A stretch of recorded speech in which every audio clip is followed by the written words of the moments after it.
Good morning, afternoon, evening, or night. My name is Roman, and I'm going to show you a game that I made with a bunch of my friends a year ago as part of a school project, and the name is Skymeleon. So this is going to be a walkthrough slash commentary of kind of an any percent playthrough. It should probably last, let's say, 25-30 minutes maximum, but I'm pretty sure I'm gonna do it before 20 minutes, but sit back, relax, and I hope you're going to enjoy the playthrough. It's a pretty simple platformer game with, I'd say, pretty difficult mechanics. It has dash, walking, jumping, pretty much the basic platformer mechanics, but with a twist on color. You're going to see this in a few minutes. And as many of you will probably point out, this is basically very similar to Celeste, so it has a lot of the same mechanics, similarities, and as well as probably metrics in terms of camera and height and zooming. So without further ado, let's make a new save and let's begin. Of course my controller doesn't work first try. Just gonna try it again. Okay, perfect. So let's view the cutscene. I personally worked on the cutscene, so I'm just gonna let you guys through it.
Alright, this is pretty much the end of the cutscene.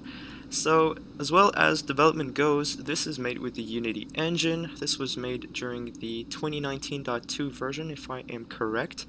We are using the Universal Render Pipeline, or the Lightweight Render Pipeline, for those looking for more details on how the rendering worked. We've tried to implement 2D lighting in the process. This is going to be handy in the other levels. But that's pretty much it concerning the graphics and how the game was made. We've tried an approach using rigid bodies, but without the simulation. So we tried to kind of make our own physics simulation. So I'm just talking technical stuff because I love these things, but okay, so this is a tutorial level and we're supposed to learn how the dash works. So the dash works in 3 different colors, so I've pressed the X key to show you how I can dash in a blue color, but if I press the Y, you can see very much because of the contrast, but I've dashed yellow, and if I dash yellow on a blue crystal, well obviously the blue crystal doesn't destroy. Same goes for the red color, which is the B key. We're going to see it later on. But basically, collapsing the crystal will recharge your dash, allowing you to dash multiple times. So here, you have a clear demonstration of this with the other colors. Finally, we've got the bubble, and the bubble is supposed to recharge your dash. No conditions, so no passing through with the dash. It's simply you recharge your dash and you keep going on. Last things is our collectible system, so these are the cages, and if you just dash with anything other than axis, clearly if you just dash through it, you're gonna unlock a new cage. And there you go, first level completed. We're on a roll, ladies and gentlemen. Okay, this is the achievements screen. So obviously, to finish the game you have to die at least once, and I'm pretty sure this is going to happen. So no problem with that. And if we go on our right, we're gonna start the first level. So each level in the game has a different setting and has a different mechanic. So this level in particular is going to introduce something you're going to see in a second. Oh, no, not yet. Not quite yet. So you're going to see in a second. It's right here. Okay. This level introduces dashing walls. So if you dash through with the right color, so the red color, you're going to dash through it. Otherwise, if you do anything like blue or yellow, you're not passing through. This is pretty much a no-brainer. So by using this, we can dash through the end of the level here. And as you can see, there are cages in the level spread across. This level also features the most complicated room in the entire game. And I'm not going to show it to you, actually I'm going to leave it to yourself if you want to give it a go. But let me tell you, it's pretty challenging. Okay, so I'm not a very fast guy yet. I got a bronze medal, but you know, just passing through the levels at a moderate pace should do the trick. So this is actually my level, the Echoing Caverns, and one of the things is the attention to lighting. And we're using, this is going to be a recurrent theme, but we're using basically the last mechanics, the mechanics of the present levels into the current level for the most part. So you're going to see the walls pretty much in every single level. The mechanics aren't unique to a certain level, except mine actually. The bell doesn't reappear in other levels. So yeah, you see there are colored spikes, so spikes actually, you know, in pretty much every single video game kill you, but if you dash through it with the right color, it doesn't. So just something to note around. So this is just an intermittent room. I'm just going to show you a quick mechanic that's really interesting. So in the game we've put a lot of emphasis on physics, and since this is, you know, having a lot of roots from Celeste, we want to have a way to speedrun the game, or to go really fast. So one of the ways we can achieve this in our game is to actually dash and then cancel the dash. So you see, if I dash straight and then I jump, there's a kind of a surge, a kind of a boost of velocity going here. This allows us to complete the game pretty quickly if you know what you're doing. So I'm gonna try to do this sometimes, but not always, because, you know, obviously some of you are probably not familiar with the game.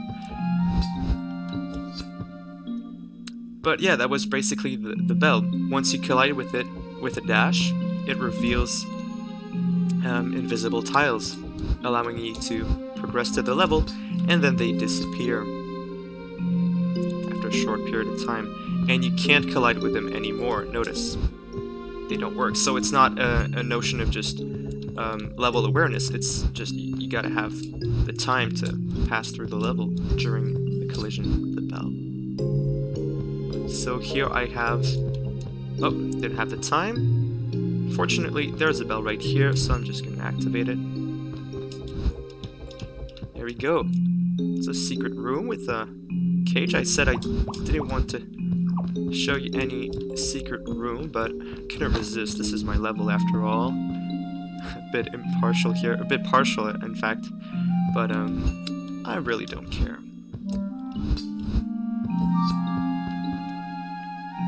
So this is one of the only levels that has music that isn't originally made. Some of the tracks were made by myself and another developer, and the Skymeleon theme you heard at the beginning of this video was also made by us. So this is a neat mechanic. Of course, chameleons can use camouflage, so we tried to implement this in the game. This is my idea for a firefly that basically kills you if you don't stand on these vines to you know, camouflage yourself. This was pretty much inspired from Owlboy and the simple the stealth. There was like a small stealth level inside of it, and I thought, yeah, I'm definitely gonna add this in the game. I'd say, like a critique or a commentary of this mechanic, I think I've failed to represent the danger of the firefly, because I'm pretty sure most new players will just try to run into it because it has an appeasing color, a kind of calm scheme, pretty, you know, non-harmful design. But the problem is, if I tried another color, such as probably red or orange, I thought, well, people are going to dash onto it because we have a color code in this game. So, you know, this was pretty much a challenge for me. So I tried to, you know, put an exclamation point, but I don't think that was enough. Anyway, once you die, you know, you kind of get the idea, and you'll never try to confront it again. But still, I think I could have done a better job. So this is a short level. Probably one of the more slower paced levels of the game. Just kind of appreciate the noise. And still discovering the game after all. This is the second level.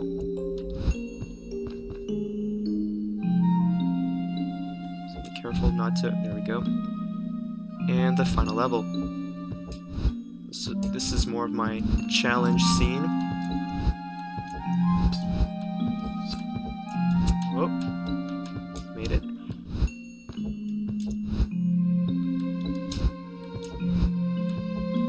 There you go.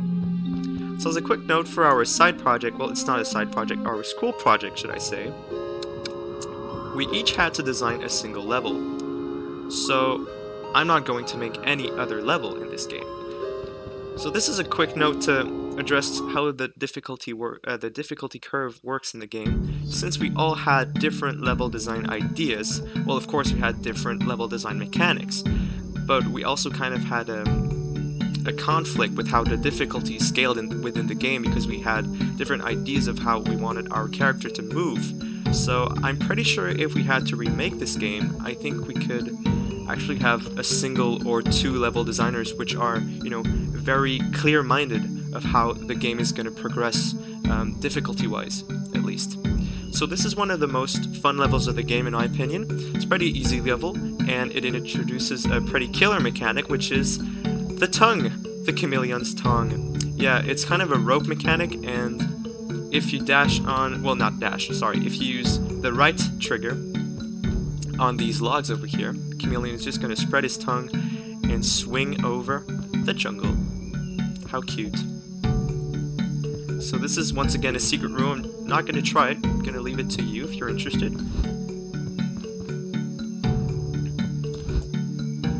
There we go. I think if I remember well,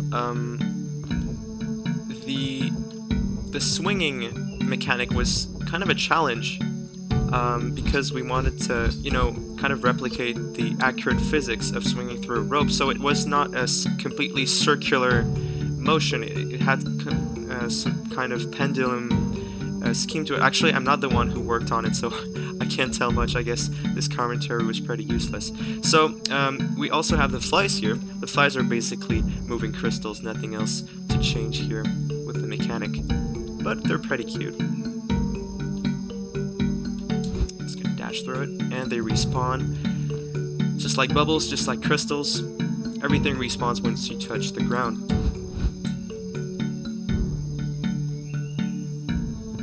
There we go, that's level 3 down.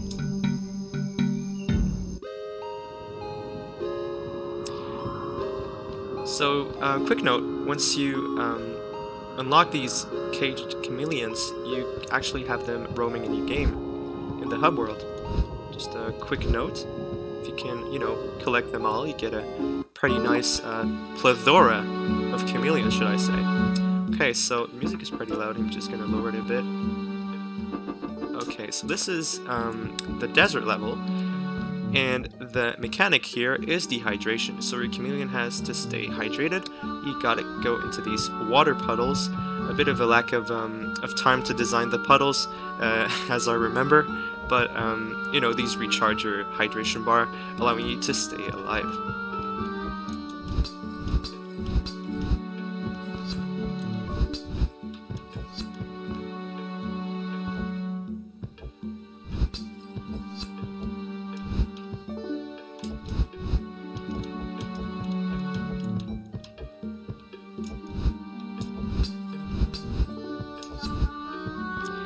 I'm pretty proud of myself. I'm still not dead yet, but this is probably about to change in a minute or two.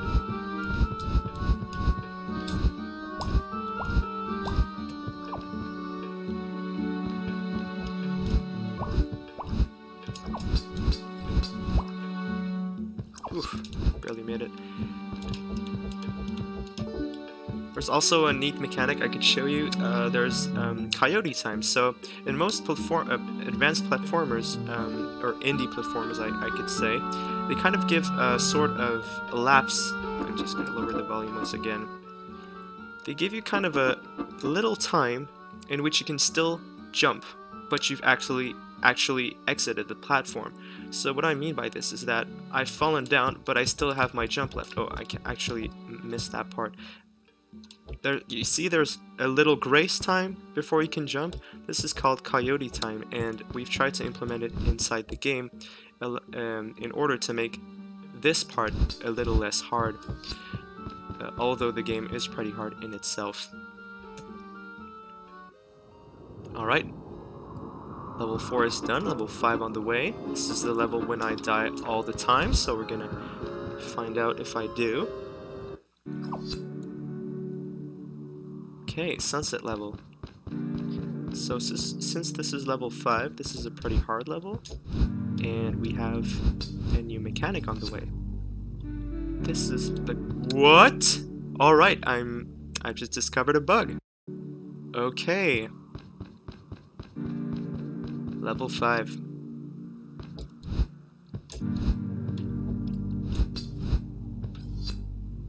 So as I said, we've introduced the last mechanics inside the level, so you see the fly from the jungle level is back in the game. Okay, I had a problem with clipping earlier, so I decided to do it again. So this is a color switch. So the color switch allows you to reveal different color walls according to the dash you make inside of it. So this means that if I dash red colored, the red walls are going to appear. If I dash blue, the blue colored walls are going to appear. So here the answer is to dash yellow in order to reveal, or in fact hide, the other colored walls. So here I should dash red as well. So kind of a quick thinking method here. So here I gotta watch out for the switches here. I have blue and red in front of me, so I want to activate it yellow in order to get away with the first segment. But then I have to go up, and then there's a yellow wall, so I have to switch something. I have to switch the color switch and another color than yellow. So probably gonna try yellow and blue here. So yellow, blue, and I died. There we go. I've messed up, but you know, this isn't over yet, so I'm just gonna try it again. There we go. Once again, are there secrets in the game? I'm gonna leave it to you if you're interested, but we're carrying on.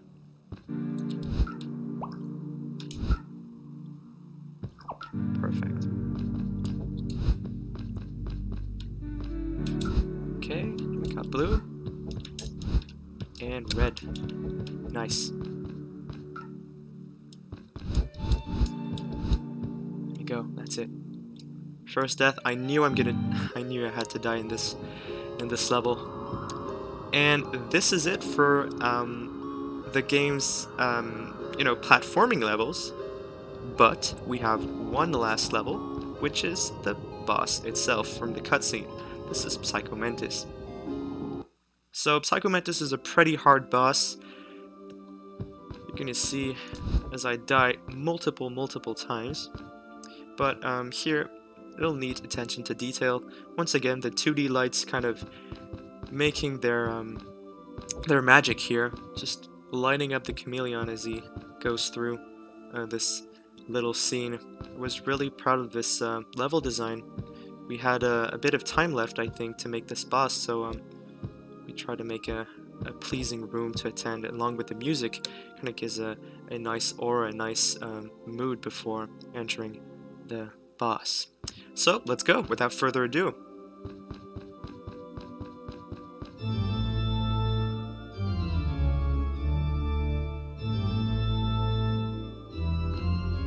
Alright, so there's the Mantis. So, okay, I've died firsthand, of course. So, he kind of alerts you before doing any attacks. And then there's these potions that go down. So the point of this part is to actually reach his head to damage him. But this isn't over yet. You have to damage him thrice, 3 times. And the potion patterns are randomized, meaning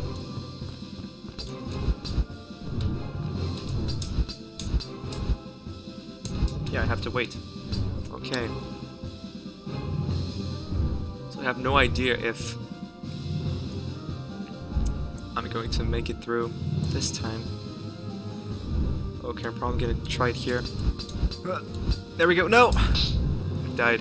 And yeah, so once you die, you have to do it once again. And since he has 3 lives, this can get pretty frustrating, but you know, it's part of the game, and it's the last level, so you better stay here for an amount of time. Messed up once again.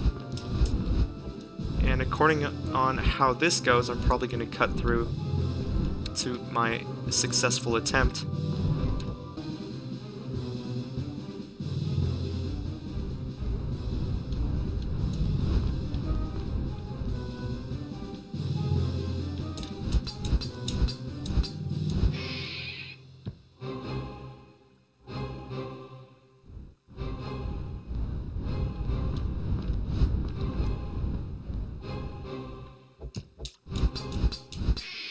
Alright, second time. One more.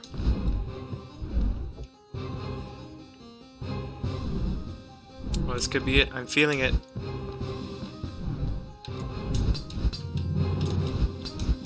Yes, we got it! Alright, so this is it for the final boss. And we just exit the game. And we've got Psycho Mantis. And that's it. That's pretty much it. Let's see how we've been through. So we still have, you know, other achievements to go through, but this is an any % run, so I'm not going to go through them, but I'm going to leave it to you. The download link is in the description for both itch.io and GameJolt links. I hope you're going to give it a go, and, you know, don't hesitate to give us comments and see if you've enjoyed it as well. I hope you're going to have a great day, and see you guys next time. Thank you very much.